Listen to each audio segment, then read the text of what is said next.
Welcome to the Grace Point Publishing Podcast. Come along with us as we get an exclusive look into what really happens as we co-collaborate with our authors to craft and publish their books. Please see the show notes to find more ways to connect with our creators. And now, here's your host, co-founder and publisher of Grace Point Publishing, Michelle Vandepas. Hello and welcome. I'm Michelle Vandepas with Grace Point Publishing, and I am so excited today because I've got Gia Lorraine, that's what you go by, right? And I've got this fabulous book, Growing with Gerti. Gerti Learns Her Worth, and it's a children's book. Look at these. If you can see on Amazon or on video, any of these illustrations, they are absolutely fantastic. Welcome to the show. Thank you. I'm so honored to be here, and what a pleasure. What a fun book this is. And I know the process wasn't fun every step of the way. I'm hoping it was worth it.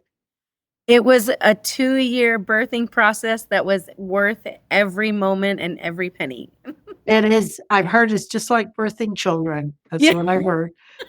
So what was the biggest thing that you've come away with from this whole process? Like patience or creativity, or because I know it was a 2-year process. Yes, I really came away with the full understanding of what it takes to create and to get good creative content from an illustrator, and really mapping out really that teamwork between not only you getting coaching on how to even find an illustrator, but also getting the illustrator to create what's in my head.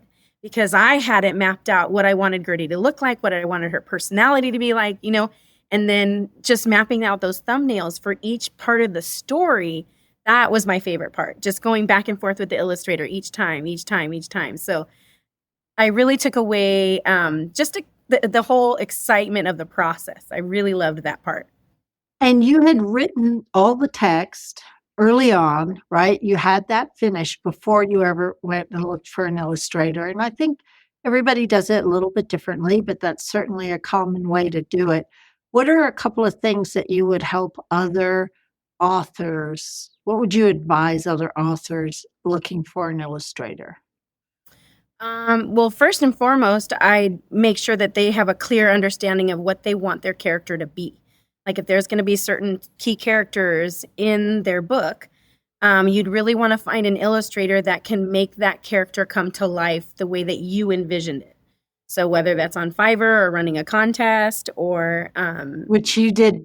You did both, I happen to know. So I want to get specific. Like, her clothes are so cool. Did you have the clothes in mind? Did you have the hair color in mind? Did you have her boots or shoes in mind? Or was that all open for the illustrator? No, that was me because I really wanted to pattern the character out from what I looked like when I was a kid. Because this whole process was birthed out of my own struggles with managing my own emotions and feeling like these strategies and tools need to be taught to kids. So I'm like, okay, if I was a kid, what did I run around looking like? What did I look like as a kid? What did I wear? So I sent all that information to the person on Fiverr, and then they created Gerti and she came to life. So that was the first step. And then the color palette actually came from me investigating. I looked at other children's books and I looked at watercolor. I looked at different types of digital art and I looked at different color schemes throughout the books. And I decided, what do I want my color palette to be for my book? So I went on Pinterest and I looked for color palettes that would match the blue jeans, because I knew she had to have blue jeans on because I just live in blue jeans all my life. I've always lived in blue jeans. So I knew I wanted her to have like blue jean overalls. And we tried a little bit like with a skirt overall, and then we tried like pants, and I just really didn't like it. I really liked the short overalls. So Yeah. we went with Yeah. that. And then, the color palette, she did amazing pulling the colors off that I wanted to be consistent throughout the digital illustrations. Yeah. So I know it's a process, and I was with you every step of the way on this process, but I hear this from other children's book authors. It's like you have a vision and the illustrator doesn't always quite match the vision, and you have to go back and forth. How much of that 2-year process do you think was working with the illustrator? I think it would have gone a little bit quicker if my illustrator wasn't still in high school. So she was finishing up her senior year of high school. And so it pushed our deadline back a little bit. But I would say it took a good year to get all the illustrations and go back and forth. She was really talented, about. She is very talented. Yeah. Yes. She was able to, any expression that I was looking for on Bip or Gerti, like she just knew. She would take notes on what I was looking for and she would just go for it. And I was never dissatisfied.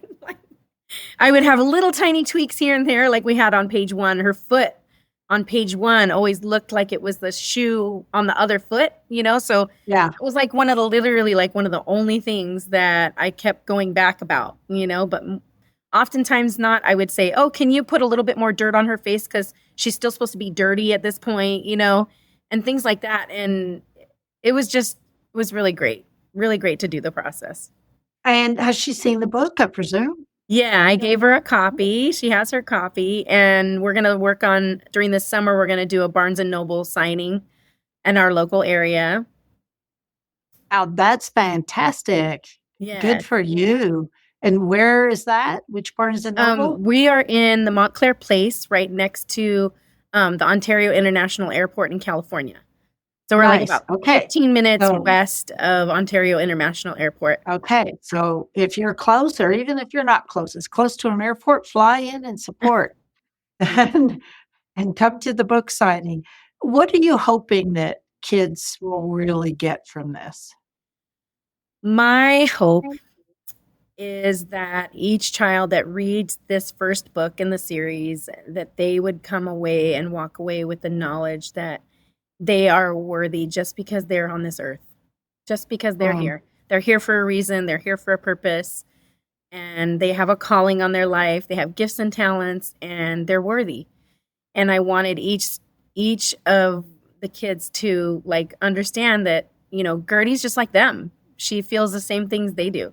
Because a lot of, we have that negative self-talk all the time. And in the story, you see, she's having that negative self-talk, and firefighter Nell comes to the rescue, right.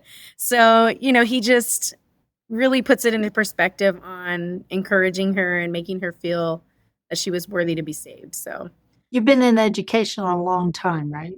Yes, ma'am. Over 30 years. Yeah. So do you think kids now feel less worthy, or is it just that we're talking about it and more aware of it? That's a tough question. I think it's a combination of both. I think the stresses on kids today is completely different. And the negative self-talk is different than it used to be. Because nowadays, kids are comparing themselves to the world instead of comparing themselves to, little Susie that sits next to them in class. They're looking at YouTube and going, oh, I want to be like that influencer over there. I want to be, you know what I mean? And they're comparing themselves to these perfect things that they see on Instagram and Facebook and Be Real and all this stuff and TikTok, and it's not reality. So it makes them feel less than. So our society is inundated with the less than, mentality, and we have to fight against that as people who educate others and encourage others to really understand who they are and their place in the world. I think it's our job to continue to shift that mindset and help people understand social media is not your educator. Well, people that know me, I'm on social media quite a bit, and then, if they know me personally, it's a different persona, right, on social media a little bit. Mhm. And, when you're a kid, it's hard to understand all of that. Absolutely. Right. What age do you think is the best for this book? I would say age 5 to 11. And even actually my middle schoolers have connected to it. I've had Have them read they? it, and I had one girl close the book and go, "All right, where's book 2?" Now that's validating, so let's go into that. Where's book 2? Well, it's still up here. Yeah. I'm On in your the brain. middle I'm in the middle of I know what the theme of the story is. I know what tools she'll earn for the first book. Um I know what strategy is going to be taught in the book. I just have not mapped out the whole story yet. So Yeah. I got a new job this year. I'm an alternative learning classroom teacher for a middle school here in California, in Ontario. And so I've been putting a lot of my energy towards my new job. Right, So sure. I really haven't finished the book completely writing the storyline, but it's brewing. Yeah, and it probably won't take 2 years. The first time you do Oh no, anything, it always takes a long time, and you learned a lot, as you have told me a few times in this process, and, I learned a couple different ways of working with an illustrator in this process, so, I'm sure the next book will come when it's perfect. It's intriguing to me that you're doing alternative education. Does that mean finding ways for some students to learn that's not like lecture style? What does that mean? alternative learning classroom essentially is an opportunity for kids to come in a classroom and learn about themselves. They come in here, they learn social and emotional learning strategies, they learn where they're at with even self-regulation, they learn where they're at with what tools are they using, what are they doing that's sabotaging themselves. Like a lot of these kids, they're middle schoolers, they're not eating, they don't understand that skipping meals throughout the day is affecting how the choices that they're going to be making throughout the day. So they're not eating, they're on social media really late at night, they're not drinking, they're not eating enough protein, just the basics, And so I get to educate them when they come to me on, like, instead of learning science, instead of learning math, instead of learning social studies, you're here to learn about you. So if the class is boring, then you have to ask yourself, like, then I must be boring. No, I'm just kidding. I tell them all the time, like, you're going to get what you put in. You're worthy of the effort that you put in my class. And I teach them all different kinds of mindfulness strategies to support their nervous system health. And I love what I do every day. I think everybody needs that these days, right? We all need that. Everybody on the planet needs that. So this book should be in every classroom like that, right? I agree. Yes. Yeah, and you mentioned you shared this with your middle schoolers, and they're already waiting for book 2, so I love that. What made you think about, like, just jumping in and getting this written and published?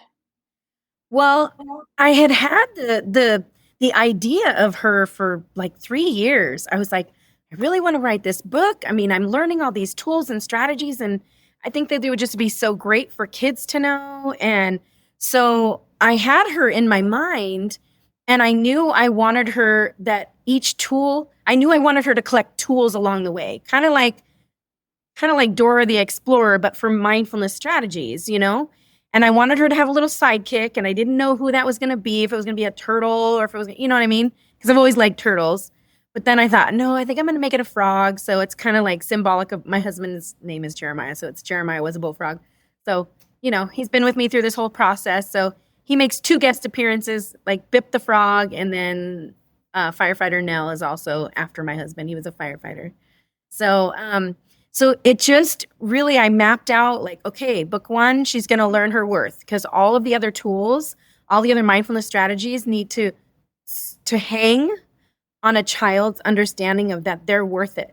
They're worth learning all these strategies and tools to implement in their life, you know what I mean, to support themselves.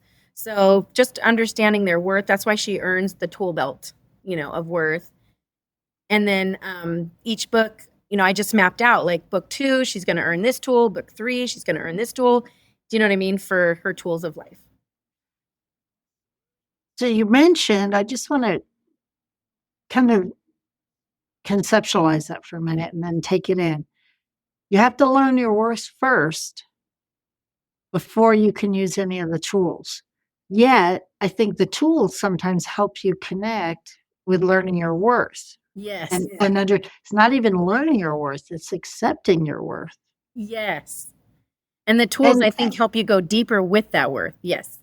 And, kids and adults everywhere struggle with this, right? Especially if you walk, even as adults, when you walk into a brand new situation, you can be nervous and not sure if you deserve to be there or whatever it is, right? If it's something, even adults go through this. So what is something that these kids can do to help understand that they are worthy just because they are here, right? I think the first thing is tuning in to their feelings and thoughts. Just really being aware of, what am I thinking? What am I feeling right now? Because a lot of times our culture doesn't lend itself very well to paying attention and having those antennas up regarding, what am I feeling right now? How do I label it? So emotional intelligence is huge.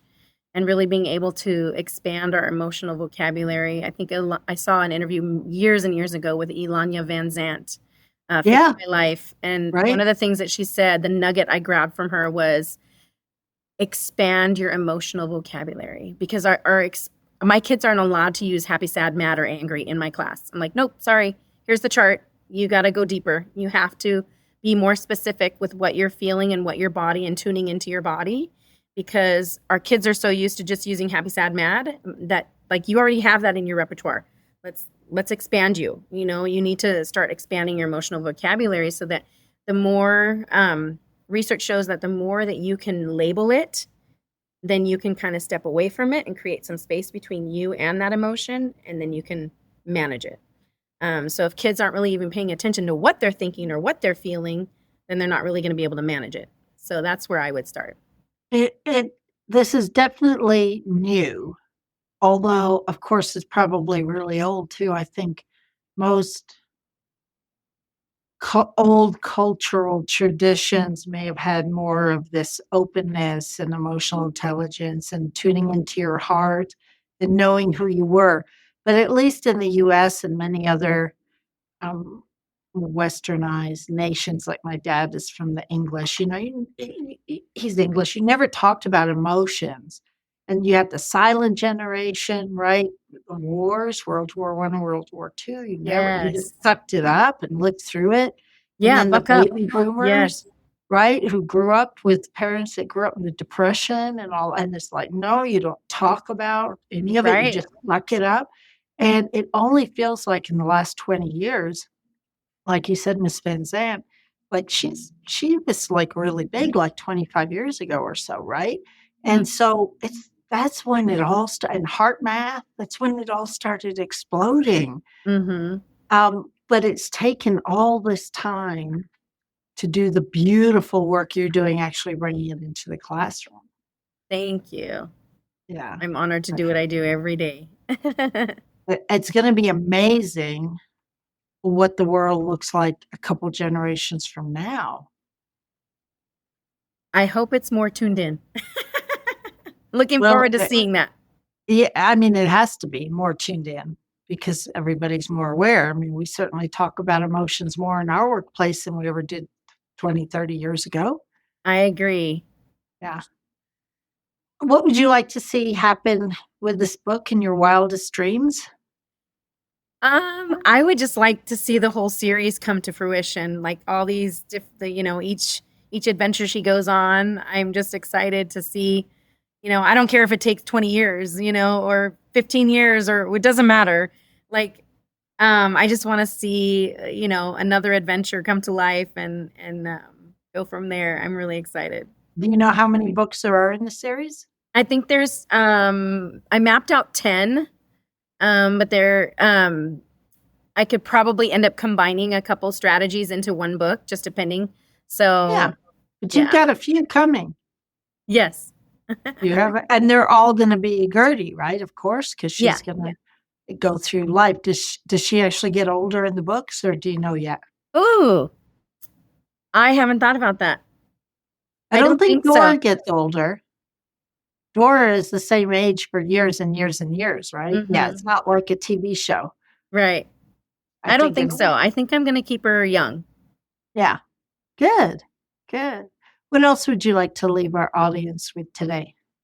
I think I would just like to leave them with the nugget that when you feel a stirring inside of you and you're scared, a little bit scared, like, how is this going to work? What am I going to do? I want to encourage you to journal it, go with it, and explore it. Because in my wildest dreams, I had never imagined that I would be an author, And so it was a beautiful process. It was a hard process, and I had to take a risk and spend a little bit of money.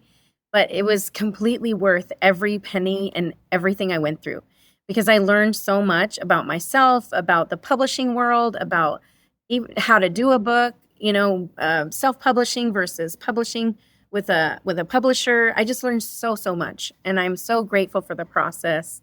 And so I just encourage you to just go for it. Just don't give up. I love that. Thank you. So the book is Growing with Gerti. Gerti Learns Her Worth. If you can see, I've got it here. It is available. Yay! I feel like we're doing a duet on TikTok, right? We'll need to get on TikTok and do a duet where we're both holding our books up. For those of you who can't see us, you can get this book obviously on Amazon, everywhere books are sold. Also at the Grace Point Publishing website. We always encourage people to support small, support local.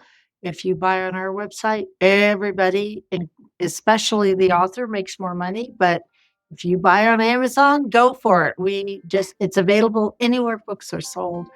And we're so excited to be representing you in your book. It's fabulous.